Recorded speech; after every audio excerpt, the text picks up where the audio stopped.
I started recording. I'll start introducing you. It's 8 o'clock. I think people are coming in. We have 10 people now. More will come in. I'm expecting around 20. So let's see as we go. Thanks very much, Luke. If you just take off your presentation for a minute from the screen, that'll be helpful. Just take off your PowerPoint for 1 minute. Yeah, that's great. Thanks very much, Luke. Sure. Okay, great. So welcome everyone. I have a really great pleasure today welcoming Luke from far away land. He's 13 hours away from us, and he has kindly agreed to grace us with an interesting talk. And I'm going to just spend a couple of minutes introducing the speaker, and then I will pass over to him. So this is a special seminar on neuroimaging in mental illness, a special time as well. So thanks to everyone for joining us from London, Ontario, as well as from other cities in Canada, as well as from Tokyo. So thank you very much. We have a very interesting and very productive schizophrenia as well as depression researcher today, giving us an interesting talk on glutamatergic and GABAergic system in schizophrenia. We have Shinichiro Nakajima. He works as an assistant professor of psychiatry at Keio University in Tokyo, in Japan. Shinichiro goes by Luke. Luke is not new to Canada. He has spent a considerable amount of time at CAMH with aerial graph, and he has been visiting Canada regularly as well for several years. He has wide clinical and research interests, which includes both schizophrenia and depression. And I think, looking at your profile, Luke, if I can describe it in one sentence, you're interested in anything and everything that has to do with treatment response and treatment resistance in psychiatry, in biological psychiatry. So for this purpose, you have used various tools, PET, MRI, TMS, a combination of TMS and EEG, and you've been focusing on mechanisms such as EA imbalance and treatment resistance. And you clinically run a consultation liaison service at Clozapine clinic, which, as many of you here in the audience will know, is a treatment for resistant schizophrenia. And he also leads infection control in the Department of Neuropsychiatry at Keio University. He's the head of a multidisciplinary research lab at Keio. And I have to say, Luke, you've sent us a list of publications, and I'm sure you sent it only last week, but I'm sure it is already out of date because I see you publishing every day, every week. So your list is already out of date. So it's a very, very productive group you have, and it's great to have you here. I just want to mention a few important contributions that you've made in the last few years. Firstly, Luke's work has really been important for us to understand the glutamatergic dysfunction in treatment-resistant schizophrenia. He focuses on the spectroscopic studies in treatment resistance. Now, as many of us in our group knows, it's actually very difficult to collect the data from treatment-resistant patients. They're not volunteers for many research studies because they're already struggling a lot with symptoms. It's very hard to collect data, and he has been collecting it over several years before and after clozapine initiation, which is a terrific task in itself. He has provided a lot of insights on the neurochemistry of treatment resistance. And secondly, another important work of Luke's is looking at how much antipsychotics do people need when they become older.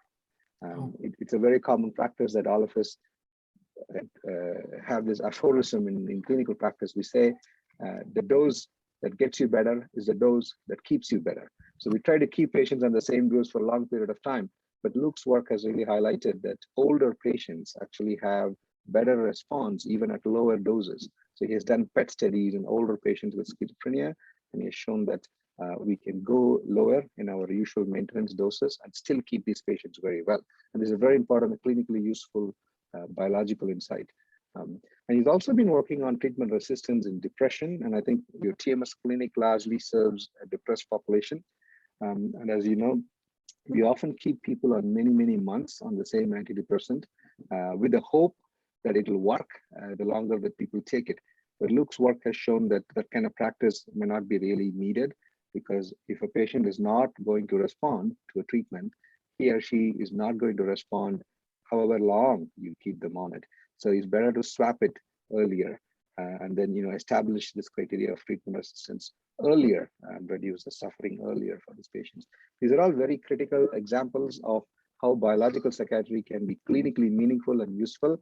So I'm very pleased to have Luke here to tell us more about some of his work. Thank you very much, Luke. Without any more ado, I will not stand between you and the audience. So over to you. You can bring up your screen.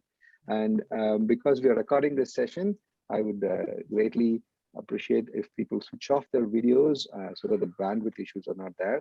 And also, if you have any questions, put those questions on the chat box. We can discuss with Luke after the session. So the session is for an hour and a half. Luke is available despite the time being really late in Tokyo right now. He's available for half an hour after the talk as well. Thank you very much, Luke. Over to you. So thank you very much for inviting me to this meeting. And also thank you very much for introducing me with very beautiful words. So, okay, so I'd like to share my content.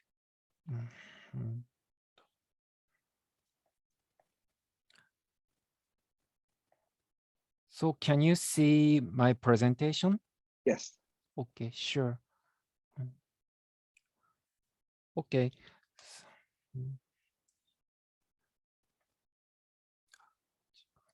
So today, I'd like to talk about glutamatergic and GABAergic metabolite levels in schizophrenia spectrum disorders, a meta-analysis of proton magnetic resonance spectroscopy studies. So at first, I'd like to introduce myself. So my name is Shinichiro Nakajima, MD, PhD, so clinician scientist. So uh, can you see my arrow? I am from Japan, and so I grew up a small island. I grew up a small island in the western area of Japan. So here, and so these pictures are from my home, and then I went to Tokyo, and I entered Department of Neuropsychiatry, School of Medicine, Keio University in 2002, and between 2011 and 2016. So I studied as a postdoc and supervised by Dr. Ariel Graf, at CAMH and University of Toronto. So as Lena mentioned, I conducted a dopamine PET study to examine D2 receptor occupancy for maintenance treatment of late life schizophrenia. And also I started much model MRI study of treatment-resistant schizophrenia. So I also would like to introduce my university hospital. The name is Keio University Hospital, and it exists. It is general hospital, and it exists at the center of Tokyo. So, and my weekly work is 2-day outpatient clinic, and in charge of Clozapine clinic or liaison consultation. So I see on average 40 patients per 1 day, and which may surprise you in Canada, but it's ordinary in Tokyo because of maybe high population density. So this is Thursday, and so from 8 a.m. to 4 p.m. I saw today 30 patients, and then after having dinner, I was preparing for this meeting. So today's content has 3 parts. The first one is glutamate hypothesis of schizophrenia. The second one is proton MRS studies on treatment-resistant schizophrenia. And finally, I'd like to address some limitations. So let's start from glutamate hypothesis of schizophrenia. So, as you may know, NMDA receptor antagonists cause positive and negative symptoms and cognitive impairment in controls. These drugs exacerbate these schizophrenic symptoms in patients with schizophrenia, even taking antipsychotics. And in the clinical settings, anti-NMDA receptor encephalitis is known to cause psychotic symptoms. And GABA studies on schizophrenia noted several genes encode proteins involved in glutamatergic neurotransmission.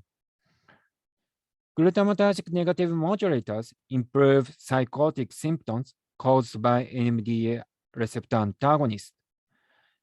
D2 receptor antagonists, so antipsychotics, don't improve psychotic symptoms caused by NMDA receptor antagonists. So these evidence suggests NMDA receptor hypofunction may have a link to the pathophysiology of schizophrenia. So these figures depict glutamatergic hypothesis of schizophrenia. Please look at left figure. In the normal state, so this is ventral hippocampus. So in the normal state, glutamatergic input from cortex on NMDA receptors, so this red color, activates so PV interneurons, so GABAergic PV interneurons, inhibiting pyramidal neurons in the hippocampus. In contrast, in the NMDA receptor hypothesis, glutamatergic input to NMDA receptors on PV neurons is impaired, leading to disinhibition of pyramidal neurons. This inhibition may account for clinical symptoms of schizophrenia via several subcortical regions. Now we can measure glutamate or GABA or glutamine or GSH levels employing proton magnetic resonance spectroscopy, 1H-MRS. So today, at first, I'd like to talk about glutamatergic and GABAergic metabolite levels in schizophrenia spectrum disorders, a meta-analysis of proton MRS studies recently published in molecular psychiatry. And so Ms. Nakahara and Dr. Tsugawa led this project. The objective of this meta-analysis was to conduct a case control meta-analysis on glutamatergic and GABAergic measures in individuals with schizophrenia spectrum disorders. We aim to conduct an exhaustive meta-analysis using a large dataset, including these metabolite levels in various regions in those with different stages and treatment response. This is inclusion and exclusion criteria. We included the studies that included schizophrenia, schizoaffective disorder, first episode psychosis, or high-risk group. The studies compared GLX, which is the combination of glutamate and glutamine or GABA levels in the brain of the case and control groups using proton MRS. The studies that acquired glutamate and GABA at field strength of 3 Tesla or above, and glutamine at 4 Tesla or above. And the study that included sufficient data to be able to obtain effect size between the groups. The exclusion criteria were studies reporting on a sample completely overlapping with other studies, or studies using chemical shift imaging. Our primary outcomes, actually co-primary outcomes were GLX, glutamate, glutamine, and GABA levels, regardless of the method of metabolite correction. This is regions of interest for primary outcomes. So we included most ROIs as possible. And specifically, we divided medial frontal cortex into ACC in red and MCC in blue. So previous studies called these regions just as medial frontal cortex or ACC. However, so previous studies reported these two regions have different functions. So that is why we divided medial frontal cortex into the ACC and MCC. So this is statistical analysis. We conducted the main meta-analysis between the whole group or schizophrenia group and controls for each metabolite in each ROI that included 3 cases or more. The whole group means the combination of high risk, first episode psychosis, and schizophrenia. So primary groups have 2 groups, the whole group and schizophrenia group. As for subgroup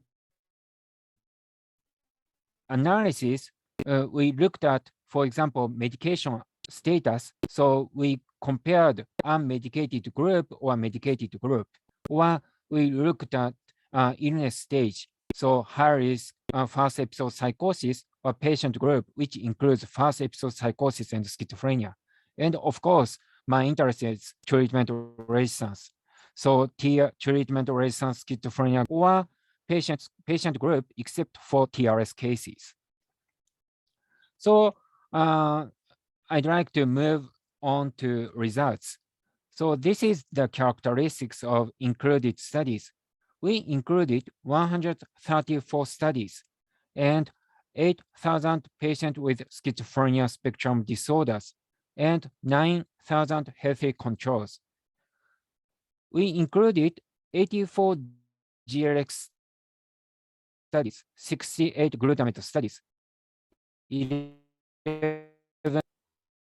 As for illness stage, we included 23 high-risk group, 41 FEP studies, 77 schizophrenia studies. Also, unmedicated is 39, TRS is 5. So this is our main findings. In the whole group, GRX and glutamate in the basal ganglia and glutamine in the thalamus were elevated, whereas GABA in the MCC levels were lower with small effect sizes. In the schizophrenia group, there were increases in GRX levels in the basal ganglia with a small effect size.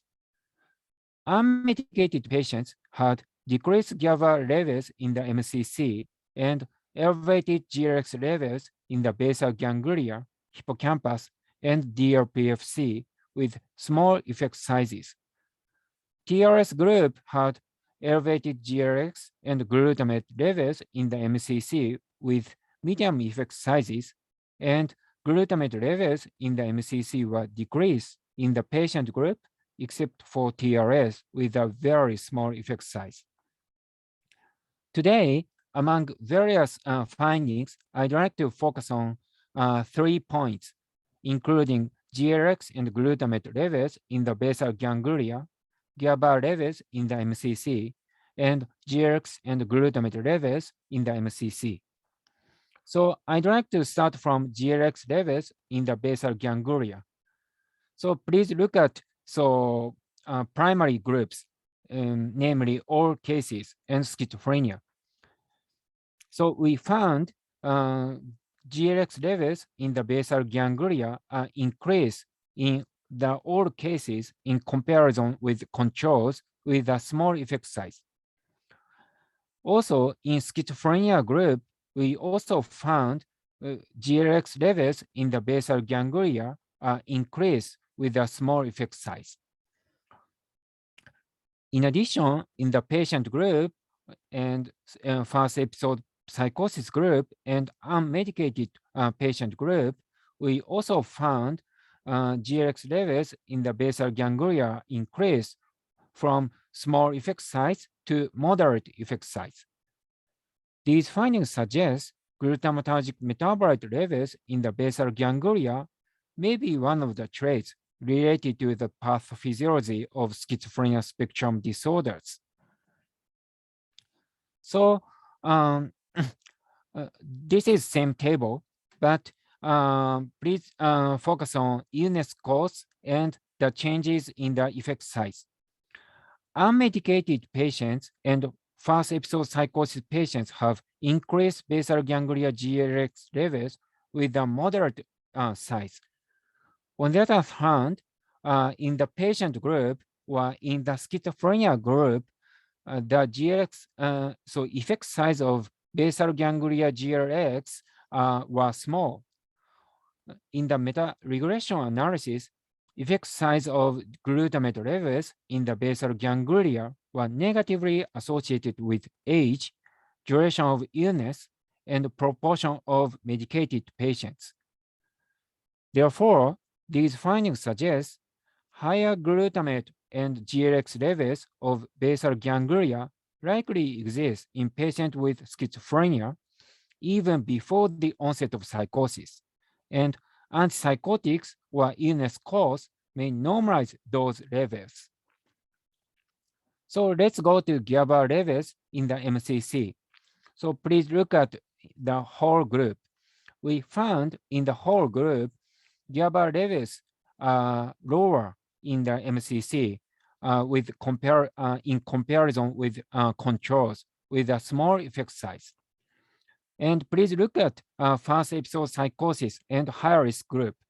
So in the first episode psychosis group and unmedicated patients group, we found lower GABA levels in the MCC.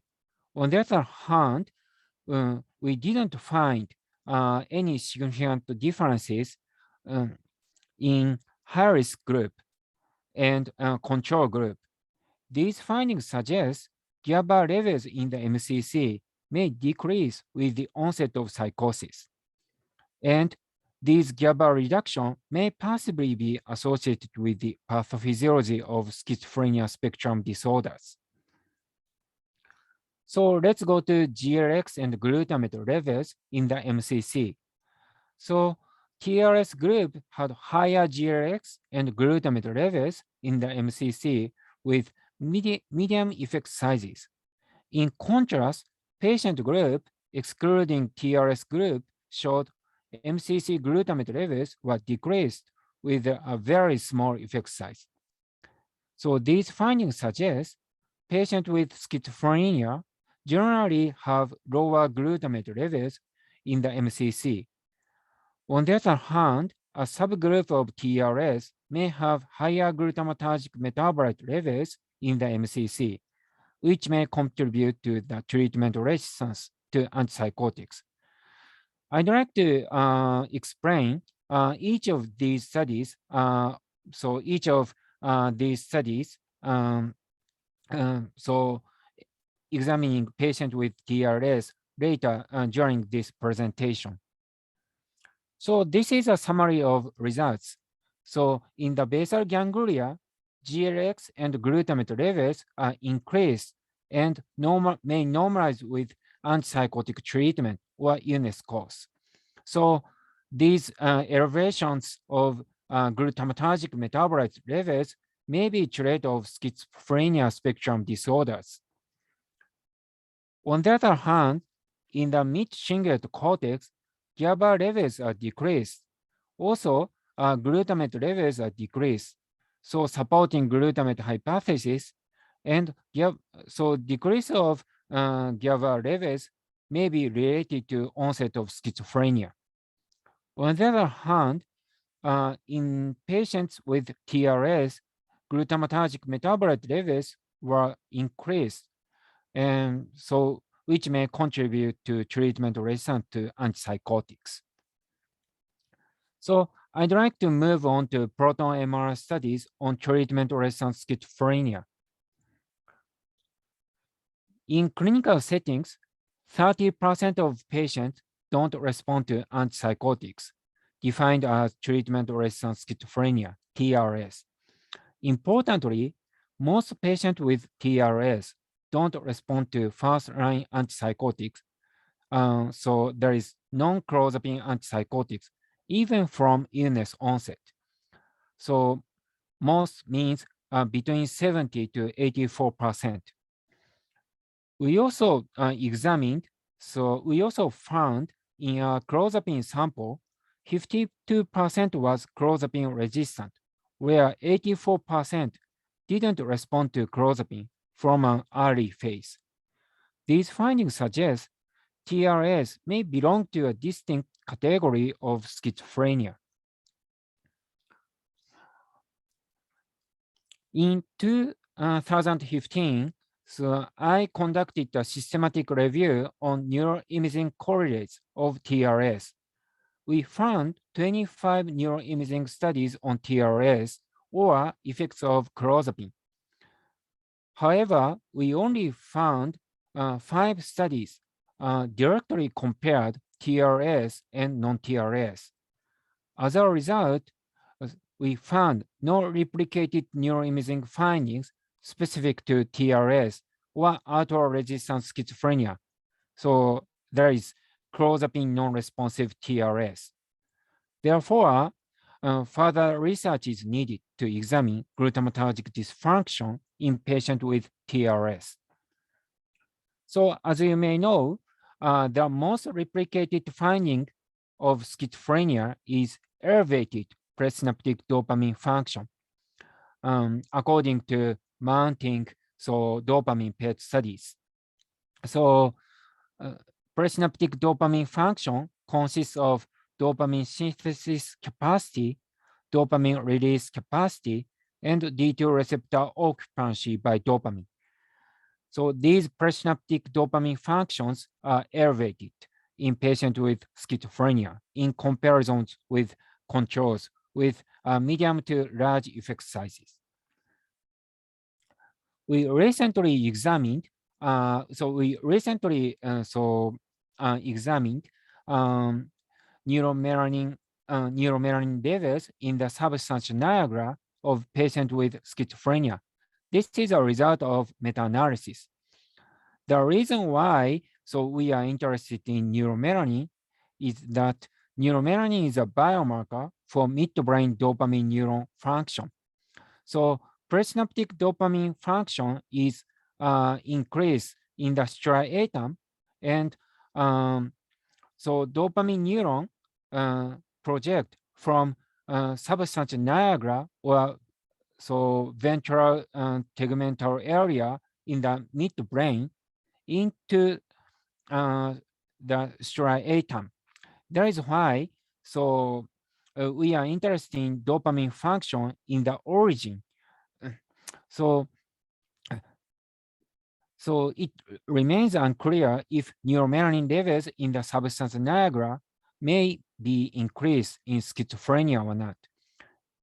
That is why we conducted a meta-analysis of MRI and post-mortem studies comparing NM levels between patients with schizophrenia and controls.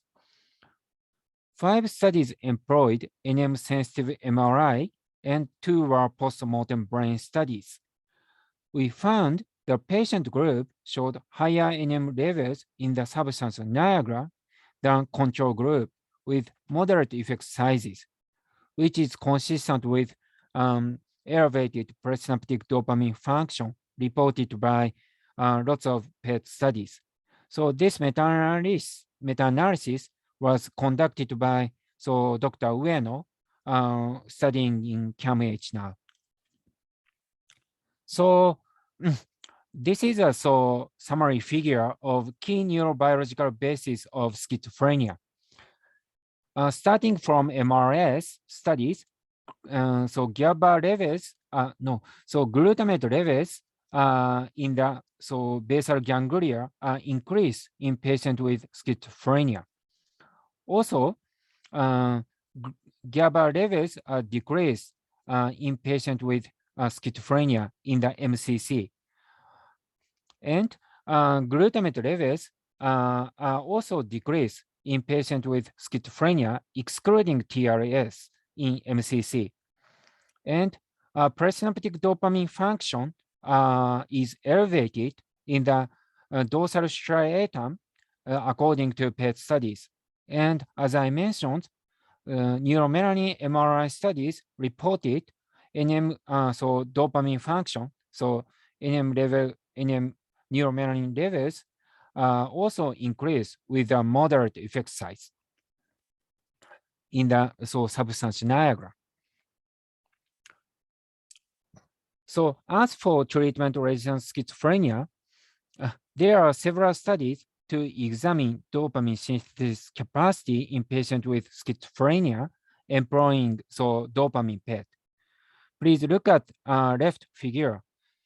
Demujahar compared dopamine synthesis capacity among controls, patient with TRS and patient with non-TRS. They found dopamine synthesis capacity is higher in non-TRS compared with controls, while there was no significant differences in dopamine synthesis capacity between patients with TRS and controls. The same group conducted a similar design study to compare dopamine synthesis capacity among the similar group. So please look at right figure. So they again found, dopamine synthesis capacity was higher in responders compared with controls, while no significant differences are found in dopamine synthesis capacity between patients with TRS and controls.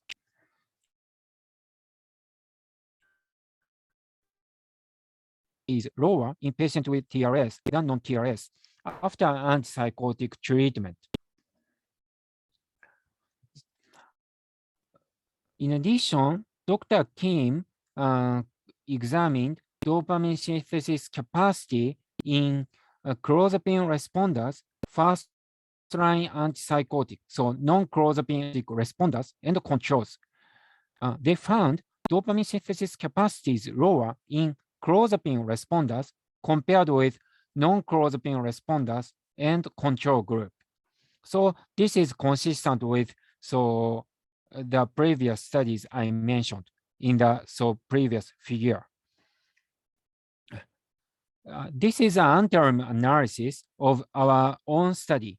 We also compared neuromelanin levels in the substance Niagara among patients with TRS, first-line responders, and controls employing neuromelanin MRI.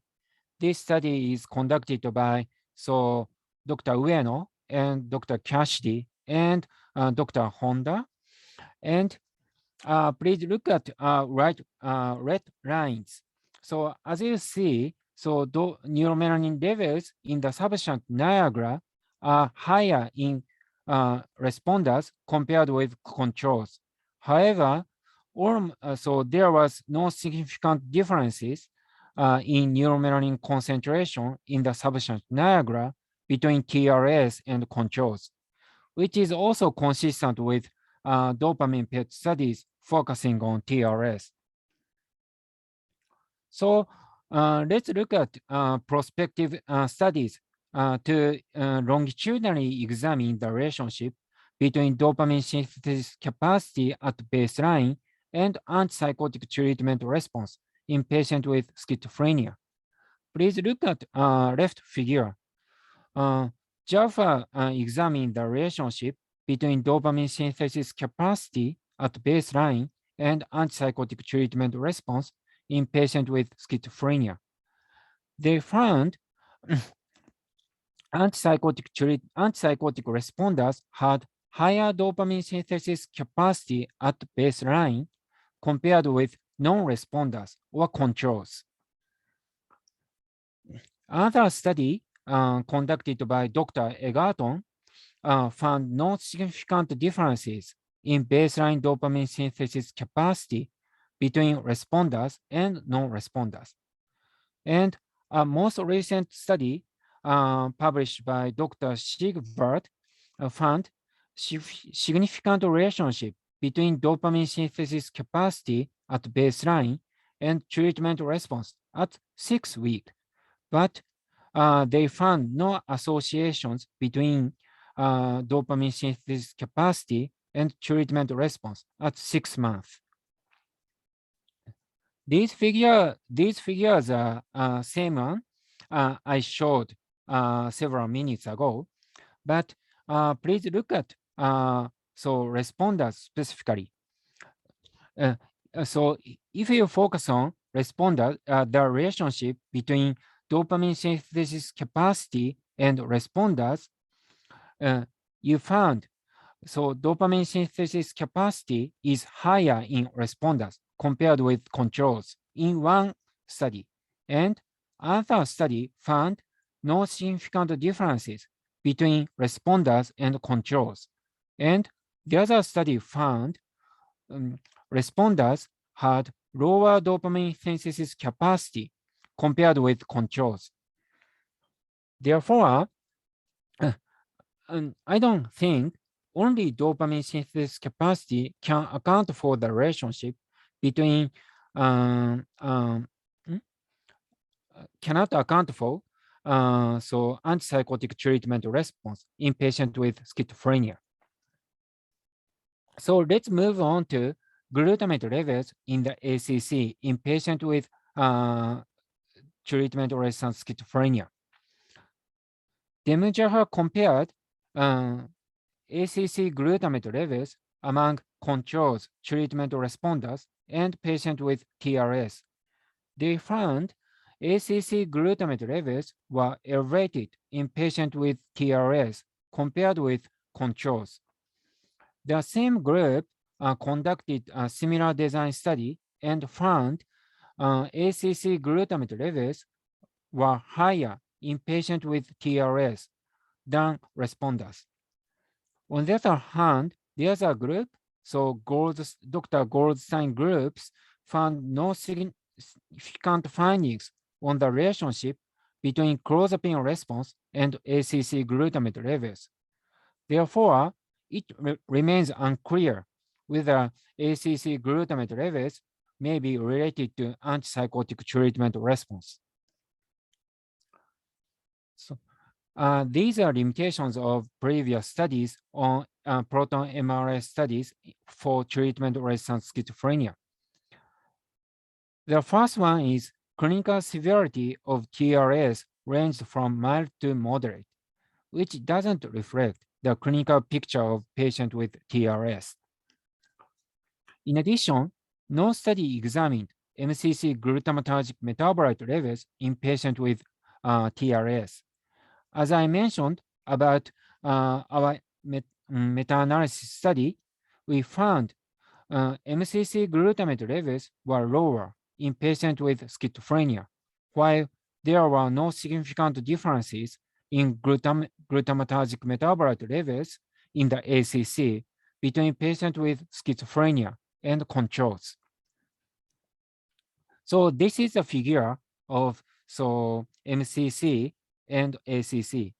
MCC is red and ACC is blue. In terms of function, MCC is in charge of cognition, while ACC is mainly in charge of emotion. In the glutamatergic receptors, MCC has mainly NMDA receptors. ACC has AMPA or kainate receptors, and these regions inhibit each other. So that is why we conducted proton MRI studies focusing on glutamate levels in the MCC in patients with schizophrenia. So I'd like to explain our own studies, conducted by Dr. Tarumi and Tsugawa or Iwata. So the first one is we compared glutamatergic metabolite levels in the MCC among patients with severe TRS, non-TRS, and controls. The other one is we compared MCC glutamatergic metabolite levels among patients with symptomatic alcohol-resistant schizophrenia. So there is clozapine non-responsive TRS versus non-URS, so clozapine responsive TRS versus non-TRS. So there is non-clozapine antipsychotic responsive schizophrenia and healthy controls.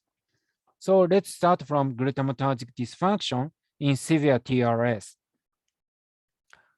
So the purpose of study 1 was to examine the relationship between glutamatergic levels in the MCC and caudate and antipsychotic treatment response in patients with schizophrenia. We compared these metabolite levels among severe TRS, non-TRS, and controls. Severe TRS means, so this is an important point. So the ordinary definition of antipsychotic treatment resistance plus a score of higher than 5 on 2 PANSS positive symptom items or 4 on 3 positive symptom items.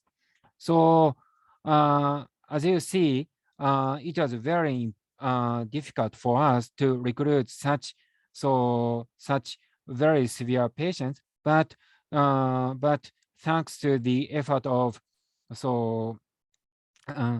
Taremi, we are able to succeed this study. Our primary outcome was GX levels in the MCC and caudate because this MRI study used 3 Tesla MRS. So that is why as a primary outcome, we chose GLX rather than glutamate.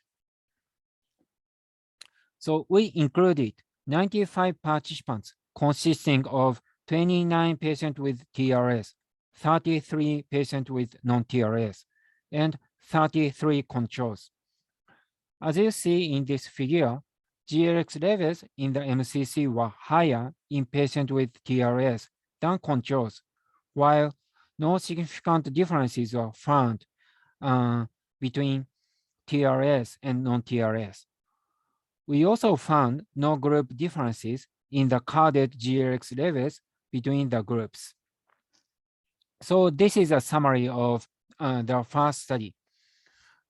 We found patient with severe TRS had higher MCC GLX levels compared with healthy controls. So let's go to the second study.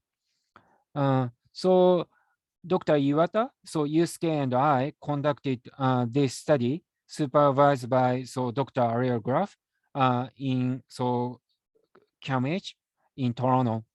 So this is our lab members at that moment. So the purpose of study 2, the background of study 2 is 40% to 70% of patients with TRS don't respond to clozapine, the only approved drug for TRS. This suggests pathophysiological mechanisms may be different between clozapine resistant and clozapine responsive patients with TRS. In addition, in a clozapine sample, 52% was clozapine resistant patients, where 84% patients didn't respond to clozapine from an early phase. We aim to examine the relationship between GLX levels in the brain and clozapine response in patients with TRS. Primary outcomes are GLX levels in the MCC, caudate, and DRPFC. We compared these metabolite levels among patients with clozapine non-responders, clozapine responders, non-clozapine antipsychotic responders, and controls. So this is our result. We included 100 participants consisting of 26 URS, 27 non-URS, 21 non-TRS, and 26 controls. So please look at red circle. We found there's higher MCC GLX levels in the URS than controls. while no significant differences in these metabolite levels among the patient groups. In the CARDET and DLPFC, there are also no group differences in the GRX levels. So this is a summary of the second study. We found GX levels in the MCC were higher in patients with symptomatic clozapine non-responders compared with controls. So looking at 5 studies examining GX levels in the ACC or MCC, we found higher levels of glutamatergic metabolites in the MCC or MCC, maybe among the shared biological characteristics of treatment resistant to antipsychotics, including clozapine. So going back to meta-analysis, so based on these 5 studies, we found glutamatergic metabolite levels were increased in patients with TRS with moderate effect sizes, while the patient group, except TRS, had decreased levels of MCC glutamate levels with a very small effect size. These findings suggest in patients with TRS, MCC GRX levels may increase with antipsychotic treatment or may be elevated from illness onset. So I'd like to introduce a prospective study to examine this relationship in a prospective fashion by other group. So they examine the relationship glutamate levels in the ACC and MCC at baseline and antipsychotic treatment response in a prospective fashion. They found ACC plus MCC glutamate levels were higher in non-responders compared with responders in patients with schizophrenia. However, AUC for glutamate levels in the ACC, these regions indicated low discriminative accuracy. They also found no significant differences in dopamine synthesis capacity between these two groups.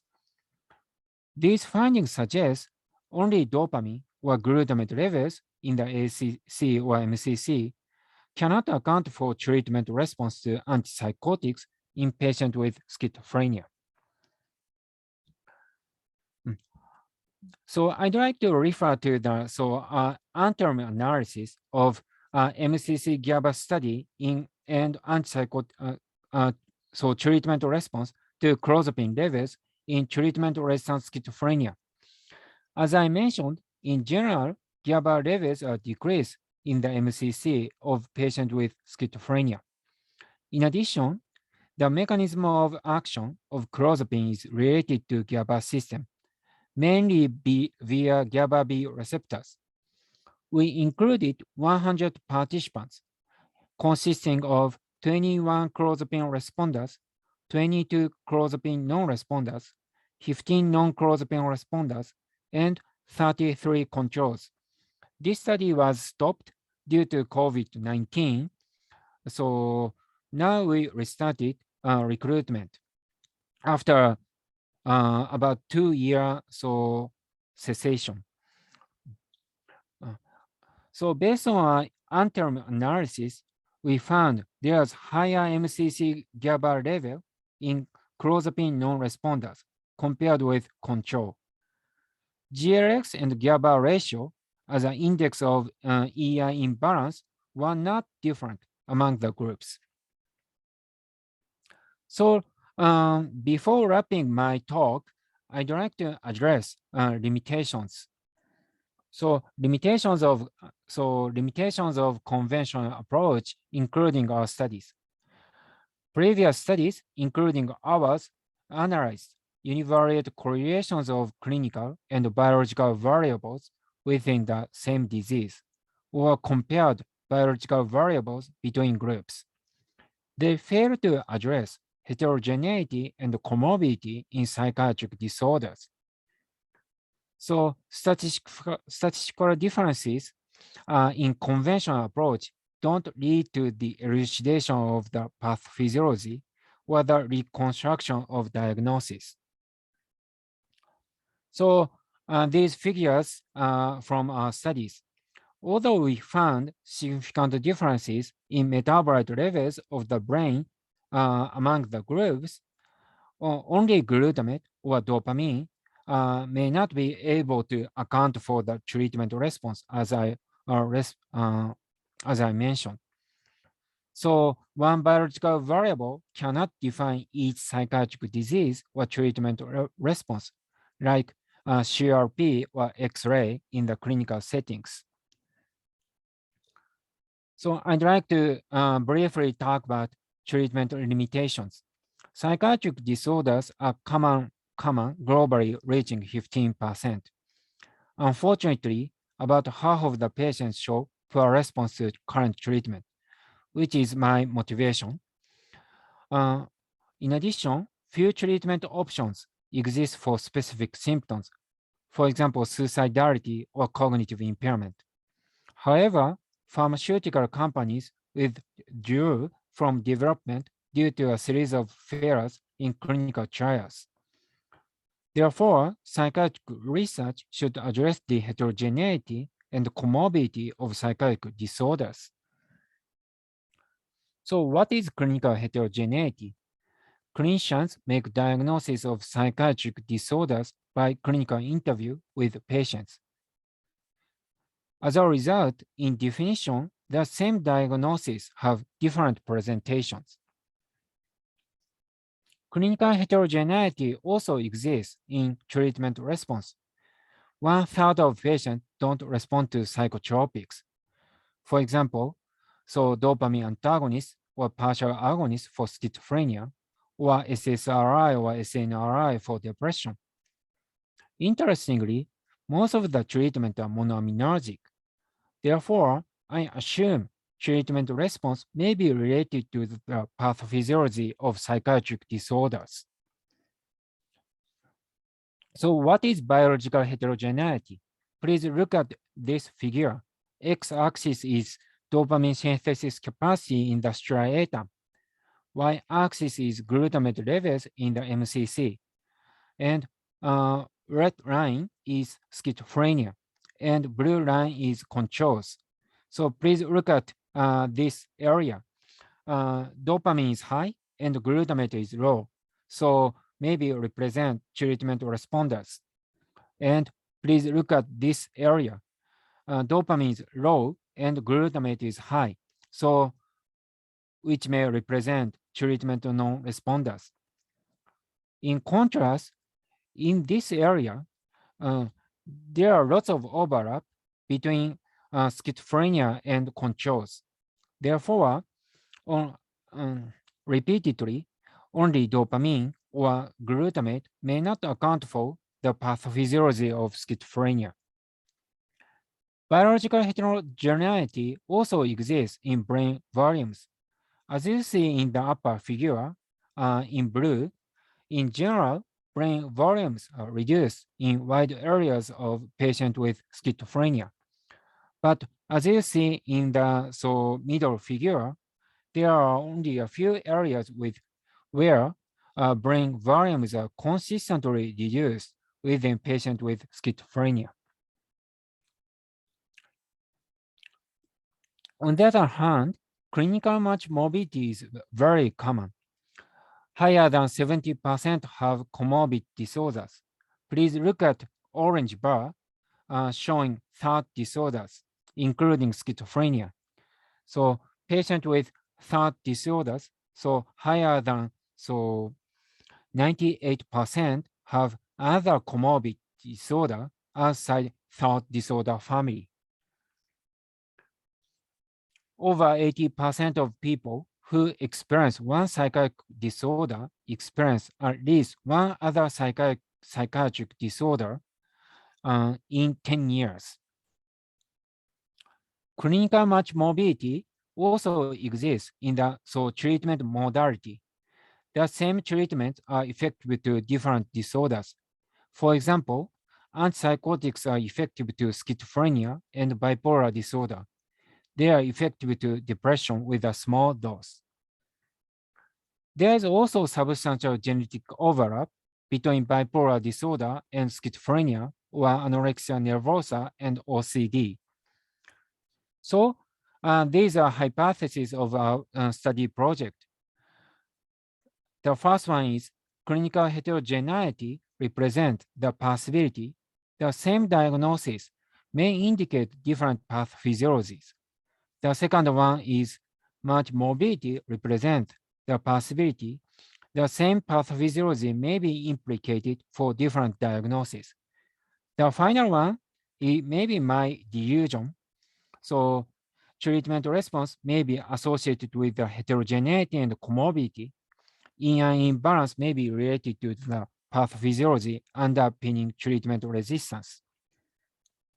So this is a study design of our current project. We have included subjects with schizophrenia, depression, bipolar disorder, ASD, MCI, and controls in a cross-diagnostic fashion. Our assessments are as comprehensive as possible, including symptoms and cognition, multimodal MRI, TMS EEG, AMPA receptor PET, and metabolomics. We also conduct interventions, including RTMS versus theta burst stimulation for treatment-resistant depression, and Clozapine treatment for treatment-resistant schizophrenia. Today, I talked about schizophrenia part and Clozapine part. So now is the time for moving to much varied data-driven techniques based on deep phenotyping aimed at biotyping. So, this is our initial step. So to examine the role of ACC structures in patients with schizophrenia, focusing on TRS. So we use this study was recently published and conducted by master student Ryo and supported by Dr. Mara Chakravarti in McGill. So we utilize non-negative matrix factorization on an input matrix containing vertex-wise cortical thickness, surface area, mean diffusivity, and FA values of bilateral ACC or MCC separately for each cohort. A is Tokyo cohort and B is Toronto cohort. In the Tokyo cohort, we examined glutamate levels among treatment responders, non-responders, and controls. In the Toronto cohort, we compared glutamate levels in clozapine non-responders, clozapine responders, and non-clozapine responders and controls. As you see, the pacillation of ACC and MCC are very similar between these two cohorts. So we found 4 components in the ACC and MCC. So we compared ACC and we compared CT, MD, and FA and SA. So in each components among patient groups, including and control. So please look at. So we found CT, cortical thickness and mean diffusivity of component 1 and 2 were different. So among treatment responders, non-responders, and controls in Tokyo cohort. So the upper figure is cortical thickness and lower figure is mean diffusivity. And we found, patient with TRS had decreased CT in component 1 and component 2 compared with controls. And we also found patients with first-line responders also had decreased cortical thickness in components 1 and 2 compared with controls. Please look at lower figure. We found mean diffusivity was increased in patients with TRS compared with healthy controls. We also found patients with good response had MD increased MD compared with controls. So, like Tokyo cohort, we also very similar findings in Toronto cohort. Surprisingly, we also found MD levels were higher. MD was higher in clozapine non-responders compared with clozapine responders in components 1 and 2. So these findings suggest increased synaptic elimination and sparse axonal organization in these components of ACC, MCC. So ACC and MCC sulcus, especially in TRS, were clozapine non-responders. We also looked at the relationship between CT and MD of ACC and glutamate levels. Please look at upper figure. This is about the relationship between cortical thickness and glutamate levels in the MCC.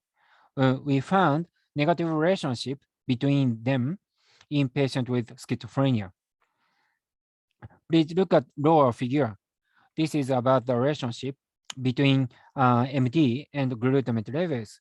We found positive relationship between them in this population.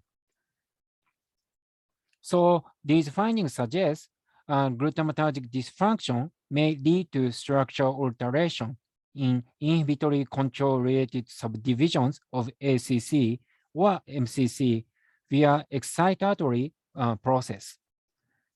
So in conclusion, briefly, patients with TRS have higher glutamatergic metabolite levels in the MCC, while glutamatergic metabolite levels in the MCC may be lower in the whole patient population in comparison with controls during the early stage. So this is my acknowledgement.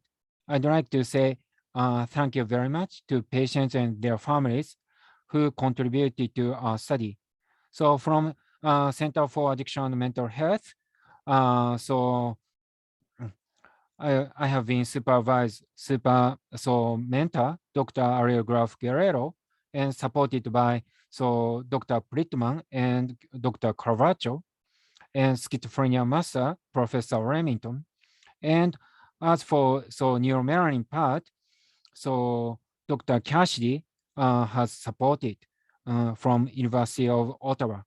And as for structural analysis or multivariate analysis, Mara Chakravarti has supported very strongly from McGill. And from KO side, graduate school student, Drs. Tarumi and Sugawa and Honda have conducted these studies. Today, I just presented their findings from their studies. So thank you very much for your attention.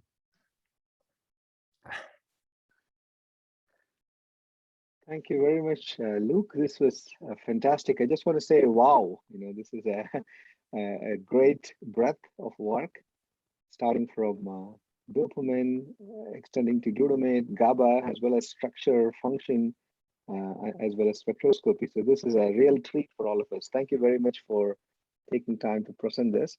I'm sure there are questions, but I just want to stop the recording when we get into discussion. So the video is of manageable size. And you may want to pull off your screen for the discussion.